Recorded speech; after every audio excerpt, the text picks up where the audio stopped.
বেইমানি কখনো অপরিচিত মানুষেরা করে না, বেইমানি করে কাছের এবং পরিচিত মানুষেরাই। হ্যাঁ, এটাই সত্যি, এটাই বাস্তব। আসসালামু আলাইকুম, সবাই কেমন আছেন? আলহামদুলিল্লাহ, আমি অনেক ভালো আছি।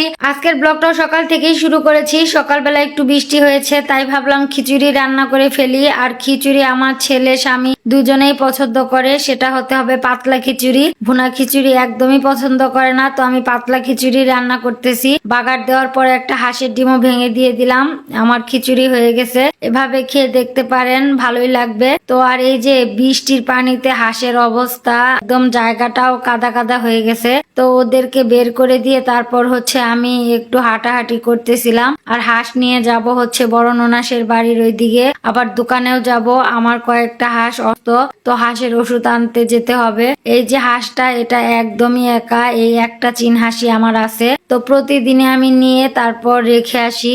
আর এদিকে হচ্ছে পুকুরের বৃষ্টির পানি পড়েছে, আর এতেই হচ্ছে হাঁসগুলো এমন অবস্থা শুরু করেছে, মানে তাদের আনন্দ আর দেখে কে। এই যে হাঁসগুলা দেখেন, কতগুলা চীন হাঁস। এদের কাছে আমার হাঁসগুলো রেখে যাব।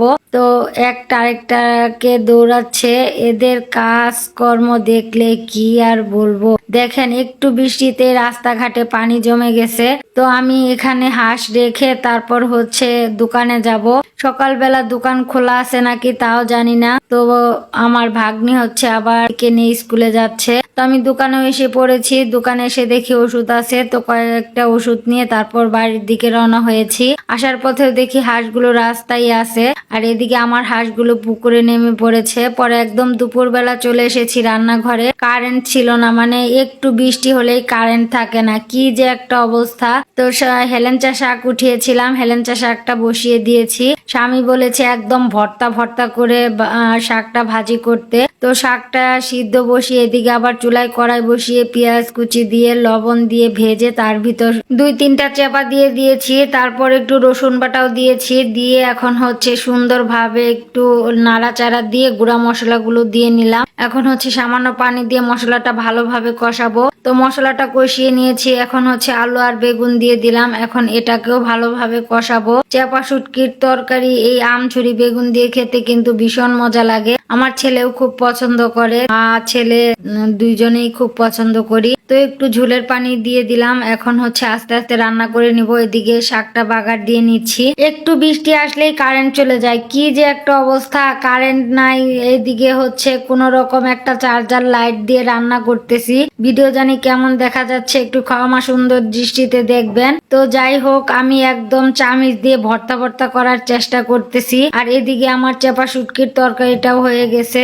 তখন একটু নাড়াচাড়া দিয়ে নামিয়ে ফেলবো। আর এদিকে শাকটাও হয়ে গেছে। এই দুইটাই ছিল আজকের দুপুরের খাবার। তো আর গতকালকের একটু তরকারি আছে, ওগুলো গরম করে নিব। তো যাই হোক, সব হাতের কাজ সেরে খেতেও বসে গেছি। আলহামদুলিল্লাহ, অনেক মজা করেই খেয়েছি। খেয়ে উঠতে না উঠতেই দেখি আকাশের অবস্থা অনেক খারাপ। তাড়াতাড়ি করে ছাদে গিয়েছি ছাগলগুলো বাঁধতে। তারপর আশেপাশের পরিবেশটাও দেখতেছিলাম, মানে কেমন একটা হুট করেই আকাশ এরকম হয়ে গেছে। দেখেন অবস্থা বাতাসের, মানে আমাদের গাছের আম যত পাকা ছিল সবগুলো পড়ে যাচ্ছে। আর বাচ্চারা তো দৌড়াদৌড়ি করে তা টুকাচ্ছে আমগুলো। আমার ভাইস্তে, আমার ছেলে, তারপর আমার বড় ভাবি, তো সবাই খুব মজা করে আম টুকাচ্ছে। আমি দাঁড়িয়ে দাঁড়িয়ে একটু ভিডিও করে নিচ্ছিলাম, আমি আর কি টুকাবো।